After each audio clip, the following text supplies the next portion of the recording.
Hello, everyone, and welcome to the 5 Tips and Tricks for Careers in Athletics. I am your host, Dr. Maury Mosovitz, with my all-time favorite, best, most wonderful, amazing co-host, Jen Albanese. Welcome, Jen. Hello, Maury. Welcome to the podcast, everybody. We How you have doing? Christina Harrell today, an amazing woman who owns a business that people might not always think about in the world of sports, like so interesting. branding and design for spaces. And it's a really cool job for people that don't know about it. If you love sports and also love design, like it's a neat thing to do. Yeah, it's a cool marrying of passions. It's very cool. So Yes. yeah, that'll be a good conversation with her. Yeah, it makes me think about design and building. And you ended up building a house, which I do it all the time, but you got that one experience of building something. Yeah. Well, obviously it's like a personal experience because we built our house that we live in currently. And in the end, like I will say, I love my house. I love like what it ended up being. I don't know if I loved the process, and I don't want to say it was like, oh, it was because we didn't like picking things out. Like that was my favorite part. That's always fun. That's the funnest part. Going to pick out like your flooring or your lighting or what colors you're going to paint, or if you're going to do accents here or whatever, what your cupboards are going to look like. I just think the company that we worked with wasn't the best. And that's such a thing when you go into projects like this, when we talk about Christina's company, like if you have a company that is a good partner with you, it makes for a better experience. And unfortunately, the company that we used it wasn't a great experience. And so if you're looking to build a home, don't ask Jen for a recommendation. I will not give you any good recommendations. But it was an interesting whole thing that we had to go through with it. I mean, it's one of the things I like about my job, and I didn't build it. We redid many rooms in our home, which was fun. So we did all that, but didn't have to use a big contractor because we used like a general contractor that just fixed some of our rooms. But like in my work every day, like Teresa Crook, I'll shout out to her. Like one of my favorite parts she's the sweetest. I know, she comes in with her giant bag like Mary Poppins and starts putting samples on my desk and is like, this is my idea for this. And I was like, oh, this is so cool. And we'll talk about what matches with one thing and with another. And then you have people like Christina come in and overlay, like, this is what's going to be the big branding element. And it's fun. Like it's one of those things about my job I really like, because you get to like be creative and like think about how other people are going to see it. And then I always have to think about, well, how do you actually use it? Which actually Teresa's really good about too. Like she'll always be like, your players are 400 pounds and this chair like fits someone that's like 75. Tall. Yeah. That's high not going to work. And I'll be like, okay. And then she'll give me the 5 chairs that work for us. And we talk about which one looks the best for what we're doing. So it's kind of cool. Yeah. See that part of like the being able to like make the decisions, like that's what I liked about the house process too, was like we did the layout and like what room was where. And so like that kind of stuff where you feel like you have the control of that and you're able to, like you said, be creative with it. That makes it really fun and unique. I think that's the best part, I think, of like owning your own home. Like you said, you redid different rooms, but like being able to put your like style to it. It's a reflection of you. Yeah, it's a reflection of like what I like and what we like as a family and what we like to do. And, like when we talk about like when we design the office, like when you look behind, like we like golf. So like a lot of golf theme and like, so like that's the cool stuff I think of like the design and build process. Well, the funny thing, and I'm sure Christina will talk about as we come up, but it's the same thing when you work in athletics, is like, how do you get this cool space to reflect you in a neat way that communicates to people, and what she does and her company is like all about that. So it's going to be awesome to hear from her, and we'll get to hear all of her tips and tricks after these messages. Are you a loyal 5 Tips and Tricks podcast listener? If not, now is the time to start. Get all your info and fun content on the podcast by following us on all our social channels at @AthCareerPod. The 5 Tips and Tricks podcast is a part of Athletic Career Consulting. Make sure to reach out to us. The one-stop shop for everything is our website, www.athcareer.com. Remember, follow and like us on @AthCareerPod, rate and review us, and get all your info at www.athcareer.com. All right, welcome back, everybody. Maury, would you like to introduce our guest today? I've been looking forward to this one for a while. Our guest today is a 1998 Furman University graduate and a former golf student athlete who has truly turned her passion for sport into a thriving career, though not quite the way she originally imagined. She was a professional golfer on the, I'm going to say this wrong, Symetra Tour for 5 years before transitioning into a successful business owner. She now leads an award-winning design build firm based in Greenville, South Carolina, specializing in experiential branding for college athletic programs and top-level businesses. The firm, Jack Porter, which has been in operation over 10 years, has worked with some of the nation's top Division I programs, including Clemson, Notre Dame, Miami, and Georgia. They focus on creating immersive branding experiences that bring organizations' unique stories to life within their facilities. Her journey from the fairways of professional golf to the world of business and branding is a testimony to the power of her adaptability, strategic thinking, and love of storytelling. She has built a company that is shaping the way college athletics is experienced, using design to unlock engaging fandom, deepening emotional connections, and driving growth for her clients. As a leader, she is committed to mentoring others and advocates for female entrepreneurship while continuing to drive her firm's success. Please join me in welcoming Christina Harrell. Welcome.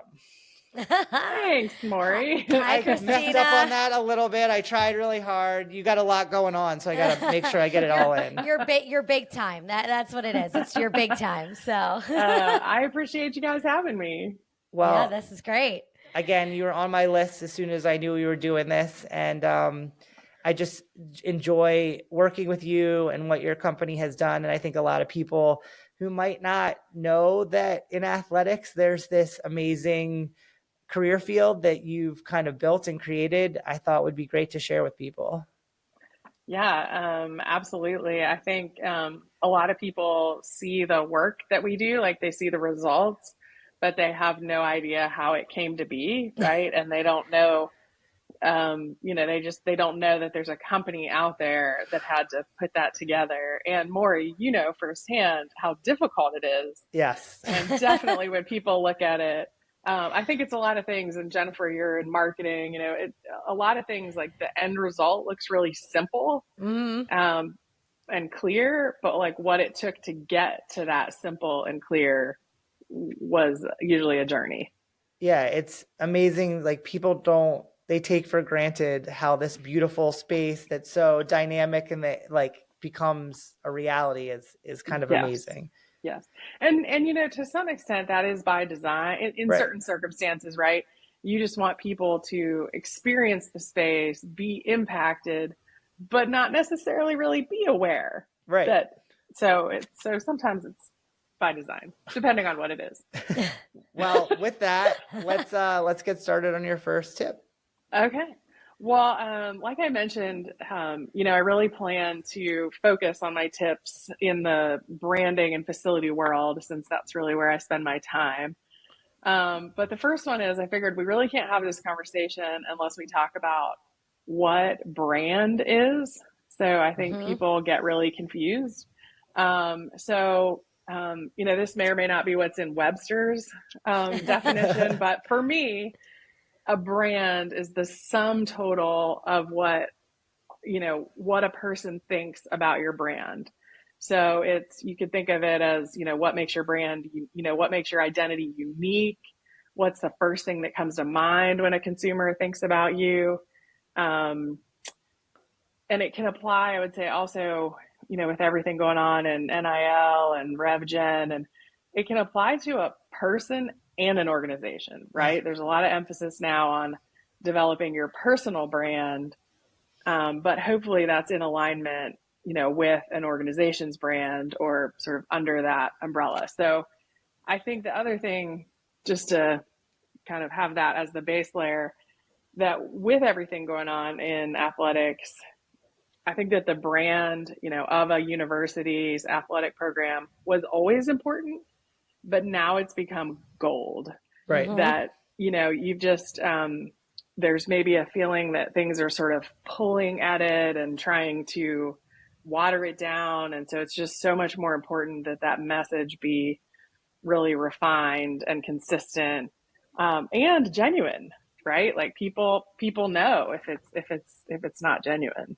So Yeah, I feel like so much of the process is like an exploration of like just honing in on what is making up that organization or that piece so that your company can take it and project it to everybody else.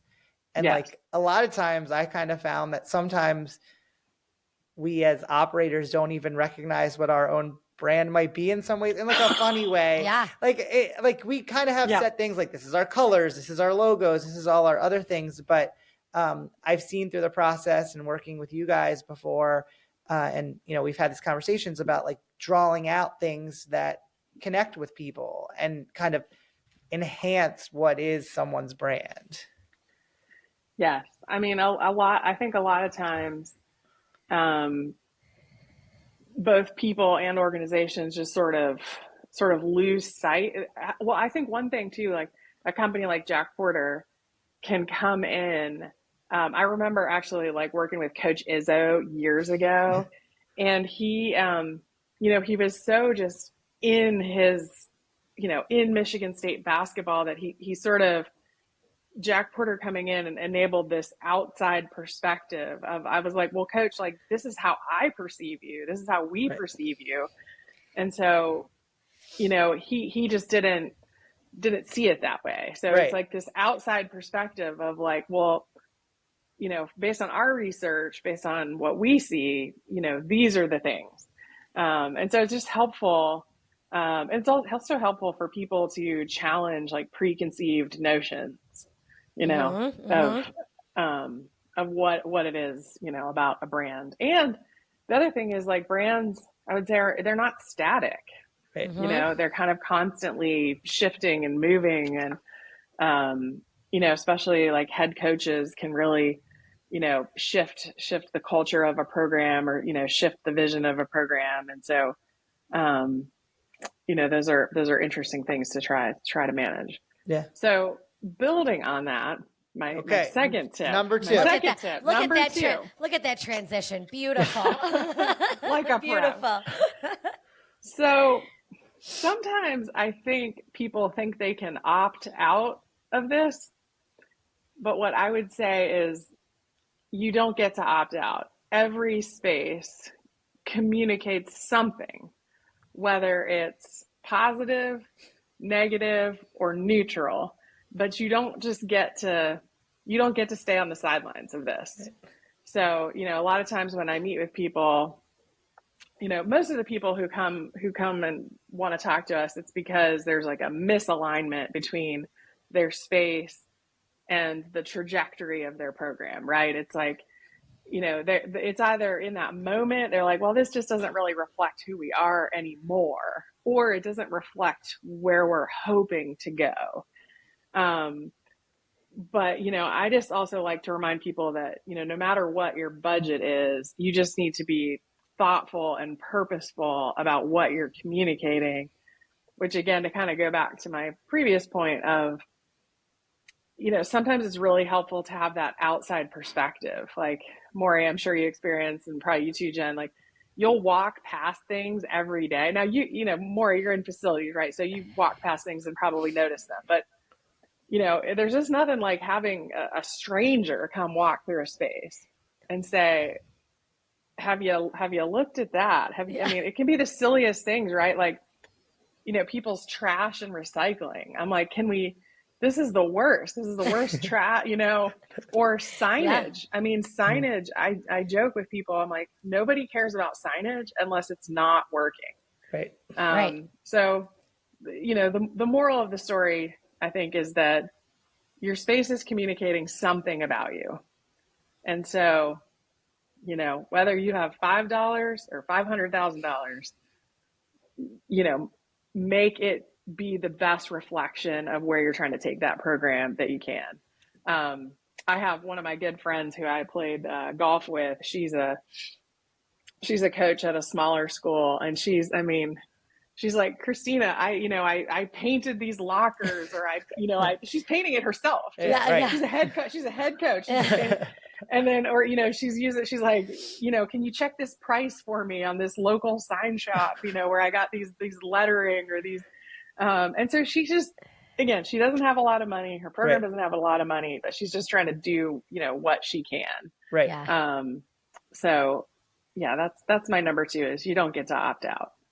I No. love the have a stranger walk through somewhere, because I think like you said, like we see it every day. I walk through the same hallways every day, the same facility every day. I don't notice if something doesn't make sense because I'm just like, well, this is what it is. Like, this is where I work. But somebody walking through and going, well, why are you using this, or why you have this set up this way? Like, it's such a different perspective, and you never think about that because you're just so used to it. So that's really cool, because that can really help elevate. Like you said, even if you don't have a lot of money, you move some things around, you paint, you do different lettering, like that can really elevate, you know, an area that maybe once wasn't. So that's kind of cool to think about. So, Oh yeah, I mean, I remember a few years ago we were doing a hospitality space, and there were like these ledges that had dead plants, or like they were like dried plants. I can And I always was see like, your would you? face on that I one. know. I know. I have no poker face. I'm like, would you like me just to remove those today? can I just throw those out? Can we just throw those in the can we trash? just, you know? Yeah. We have a trash right gosh. over here. You can throw them out. Yeah. It Well, means that school does not have a horticulture program, clearly. Or anyone to water it their actually, plants. I think, is like an ag school. Oh actually. no! Shh, don't say who Don't it is. say Don't say who it. it is. I'm not. But, you know, I think the other thing too is remembering who the audience is. Yeah. And so this is maybe 2B, Yeah. you know, remembering who the audience is, like in these, you know, in all your training spaces and things that are geared for recruits, right? Your audience is like 16, 17 years old. Right. And then, you know, if you flip over to the hospitality side, you know, your fans, they can be all over the place, right? And a lot of places have, you know, like different, you know, levels of hospitality that have different demographics. Yeah. So, you know, you got to speak to your audience and be relevant to your audience.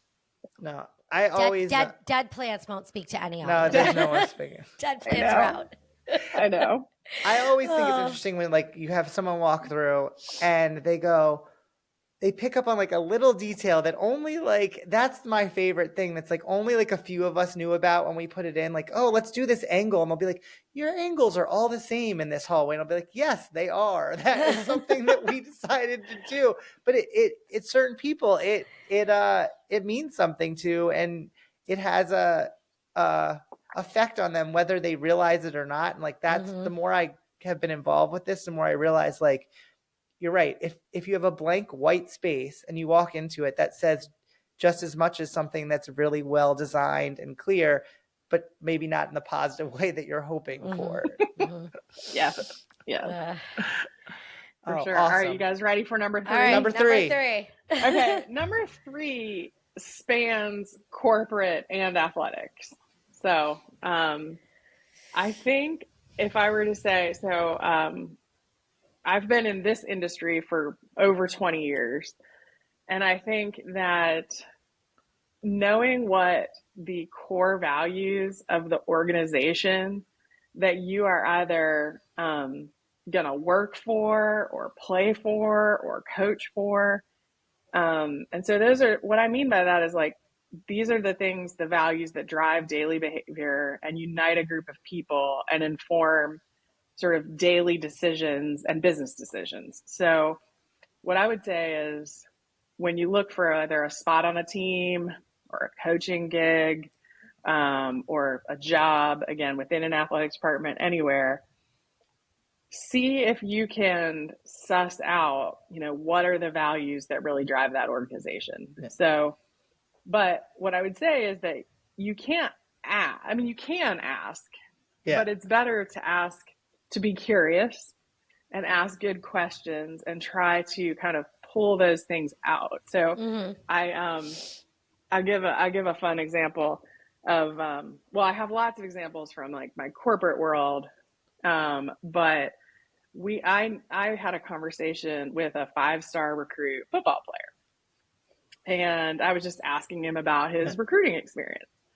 And I'm not going to name colleges here, just for the record, but he went to one place and the players told him, they said, if you want to win championships and play in the NFL, we're your spot, but don't think that you're going to have anything resembling a normal college career. Great. He went to another place, and he actually went to a practice unannounced and caught the coach just trash talking, yelling, just letting his players like have it. That was out. Yeah. And then he went to a place where there were like kids running around the building. Everyone was just friendly and happy, and he was like, all right, this is my place. Right. And here's the thing is like, if what he really wanted to do was win championships and play in the NFL, which he did want those things, just to be clear. Yeah. But he didn't want them at all costs. Yeah. And so, but that's just one of those moments where, you're trying to find the right fit. And so you're just observing, right? And having these interactions. And, I would say too, as somebody who is constantly hiring people, and frankly, like some people work out and some people don't, Right. Mm-hmm. but I try really hard on the front end. I let people know these are our core values and this is what it looks like in daily life. Because here's the thing too, with my world, if you don't love sports and you don't sort of love, I would say if there was one trait that brings everybody at Jack Porter together, it's that they love the process of going from an idea to completion. Like every single person, no matter what your role is, like that's what you love. And you love sports too. I mean, that's, Right. but if you don't love that, you won't fight. You won't Mm-hmm. fight for the picture. You won't fight for the approvals. You won't fight for, the idea, so, and I just, I see it all the time and I try to tell people on the front end. The other thing, like the challenge that we have, and I'm sure lots of, college athletic programs face this too, of like, it looks really shiny on the outside, right? Mm-hmm. Like the result, and the glossy picture and the, but it's a lot of work to get there. So like, you got to just somehow let people know, like, yes, you get to be a part of this. Yes, you get to come visit folks like Syracuse but it's not all just like visiting college campuses and shiny and happy. Like there's a lot of like work to get there to generate the results. So it's not you punch your time clock, go in, and now the shiny thing comes out. Like you have to be pretty like invested in it for it to get anywhere. And it's like you can see that passion in people, and you kind of, and it's, I think, similar, and Jen and I have talked about this in 100%. hiring people for what we do. You kind of said the same thing. It's like there's the external view of what people assume it to be, because it, I mean, what we do looks really good on TV. You guys have that Instagram love. Like everyone looks at your Instagram posts and think, oh, look at that. And so, and the reality of what it takes to get there. I think we all make it look too easy. So everybody's like, okay, it's got to just be this way. Your jobs do not look easy to me. Well, that's because well, by the way, you're one of the few people that actually like looks behind the curtain. So I mean, we always say to our staff, like, it's not about just standing on the sideline or sitting courtside at a basketball game. Like, it's coming to the football games at 6 a.m. when we don't kick till noon and setting up the tables and tents in the rain. Like, that's the stuff. That's the hard work. The people are just like, no, I just want to be in a suit on the sideline and look cool. Like, that's like not even 1% of what we do. So, or if you work at Jack Porter and you got your 8th call from me from the day about something that just doesn't make any sense, and you're trying to explain it to me on the phone. Never. You get 8 calls a day. I'm so sorry. Well, Christina doesn't have to do it. There's other people that work for her that do, though. There was a time when I did. There was a time. Oh, and you still like him? Nice. That's great, Christina. That's great. That's great. Oh, good one. Okay, so that number one 4. That one's super broad, and then now I'm bringing it in. So this one is really addressing kind of a a growing sort of challenge / opportunity, which is that I think, what I'm seeing with everything going on in college sports is that the fan experience and the venues and basically the user experience on the fan side of things really has to be examined and elevated continually and to whatever extent the budget allows, right? That's important. That budget piece is really important. Right.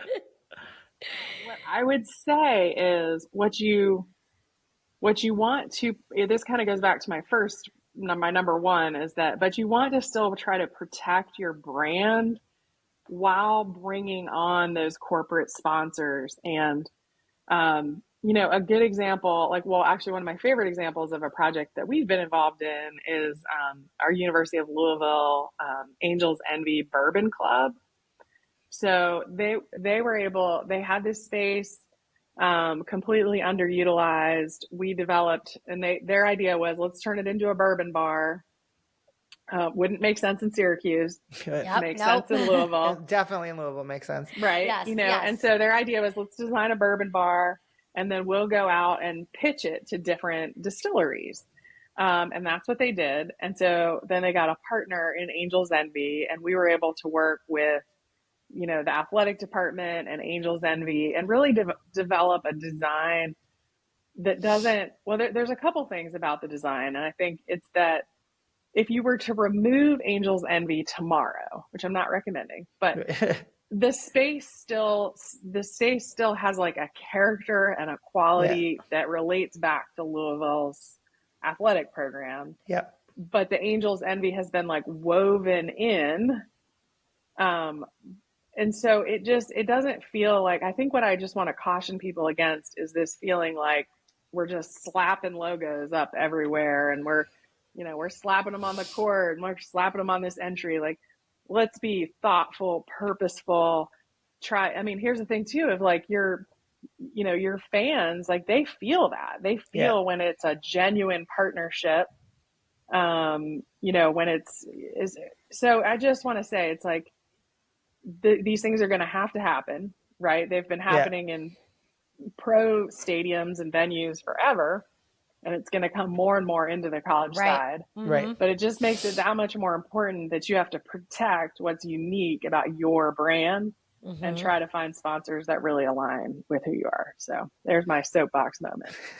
And so good. You have to have quality space to lay that over, though. Like you said, like it doesn't work if you don't have a decent palette. It won't come off well at all. That's true. So I feel like you have to weave it in, and it has to look like it fits in the space. Because if it jumps out and it doesn't, like you said, like people have this weird feeling towards stuff. I mean, fans know when you're not genuine or when you're just trying to get a money grab for like, okay, we got this sponsor, or where you're like pushing it on them to do it. They know when you're not, when it doesn't make sense to like us trying to do a bourbon bar in Syracuse. That wouldn't make sense. It would look like we were just trying to find something to get money from, so What's fans the know liquor that makes sense in Syracuse? That's a good question. I was thinking of that. Well, there was one that we beer. weren't allowed. I don't know. No, there was one that got discontinued because they tried to use our marks and they didn't have the rights to it. Oh, yeah, that's right. I remember that. I don't want to promote them on our podcast. No, probably just but beer. That's the one I think of at first. Yeah, there's not really like, it's probably beer. I would think it's Syracuse some sort of beer. is big on food. Like if you wanted to have chicken riggies, that's like a big Syracuse thing, or salt potatoes. Yeah. Yeah, like we're heavy eaters over drinkers up here for some reason. You gotta we'll examine that on the next episode.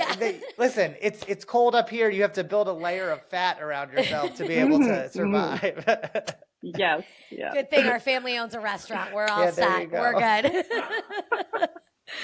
Oh, that's good. But it is true. Like people will realize if something's not genuine, and especially a fan base that's been around for a long time. That's one of the things that I think is the most interesting. Like when people are in a space a lot and then they come back after you've redone it and they're like, wow, this really feels like that place, but it's new. It's like a really good feeling because they feel like it connects them to you even more, and they don't push it away. And I've seen sometimes where people are like, yeah, this doesn't feel like us. And that's just not, and that's with branding, with corporate partners, or with just the space itself. So it's awesome. Yeah.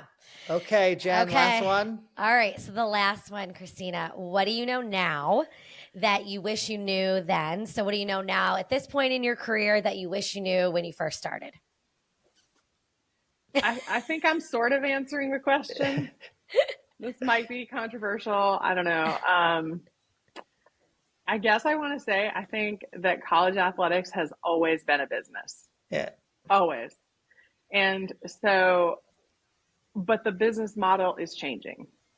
So even I played college sports in the 90s, and a kind of a funny memory I have is that Tiger Woods, that was when so I'm the same age as Tiger Woods. That's about all we have in common. But okay, you were a professional golfer, so that's pretty big deal. He's a little more accomplished. But that's a pretty big deal, though. He got in trouble. You guys, I mean, Jen, you're pretty young, so you might not have been around for this. But I was. Trouble. I'm older than you think. You know what I'm going to say is that he got in trouble for Arnold Palmer buying him dinner. Mm-hmm. Mm-hmm. Okay. Imagine where we are right now. Right. And that a college athlete, and that's partly why he left Stanford. Right. Mm-hmm. And so, I think about that. And I think about, it was always a business, but it was kind of a zero-sum game, right? It's like the old model, I don't know, is it old yet? I think it's old. But dying. Was that, is it dying like while we're on this podcast? Yeah. I mean, you have, at schools, you basically had, so I went to University of Arizona. My guess is that basketball and football were the only revenue generating sports back then. Even though there were some good other teams, but they were the only two, again, guessing. And they footed the bill for every other sport. Yeah. And the other thing I have come to know is that a lot of athletes really didn't know that. Right. In fact, there's probably tons of athletes who played and gone on and had no idea that that's what was happening. Mm-hmm. And so, here we are. I don't know that I think that was right. I'm not sure where we currently are is quite right. Yeah. But my hope is that, eventually it kind of, we settle back into a better place, right? Like maybe we'd swung all the way over here. Now we're all the way over here. Mm-hmm. I think it always was a business. Yeah. And just now the business model is changing. Yeah. But I do think dollars are flowing into college sports like crazy. It's all over the place. It's unsettled. I've heard people, the wild, wild west. But for me, I think too, especially on the women's sports side, I wouldn't be who I am without college sports, right? So it gave me a place to learn and grow and develop and be an idiot and fail and succeed and all the things. And so, I think that's the thing I most worry about getting lost is that, and the coachability. I think we're seeing, we're seeing this whole generation of coaches that are like, man, I just can't operate within this. Yeah. Mm-hmm. But then you see some who are like, no, I'm going to find a way. Right. Mm-hmm. I mean, mm-hmm. People give Dabo a hard time, but man, his culture is strong. Right. I mean, Coach Freeman at Notre Dame. I mean, so you see these coaches who are finding a way to create a culture, to, create camaraderie, create team, despite all these, all the noise, all the noise. Yeah. So that's my thing is that I think it was always a business. It's still a business. We're just changing the rules. So. You have to be adaptable to it. If not, you're probably not going to survive it. Yeah. Yeah. Nice and morbid. Jeez. Yeah, that's the way they end it. But it's truth, it's the truth. So yeah, I mean, again, my hope is we come out the other side in a better place. I think it's just gonna take a minute. Yeah, the pendulum always swings one to the other, and it's got to find its middle ground. But you're right. I don't envy the people that are having to figure this out. Me either. Nope. Me either. We got to find out who those people are first. I feel I like don't think sometimes. I don't think they even know. They don't even know. I think everyone's looking for those people. Everyone's just like, nose goes, not me. Not it. Not it.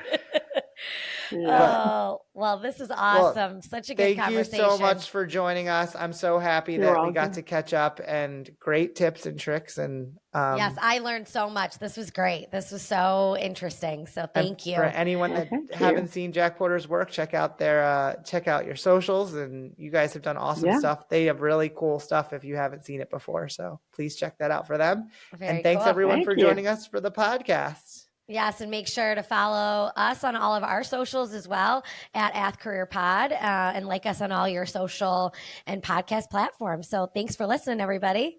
Bye. Bye. If you like the 5 Tips and Tricks podcast, make sure to subscribe on your favorite podcast platform. You can rate and review us, including questions that may be answered on future episodes. The 5 Tips and Tricks podcast for careers in athletics is part of Athletic Career Consulting. Check us out at www.athcareer.com. Don't forget to follow and like us on your top social media platforms.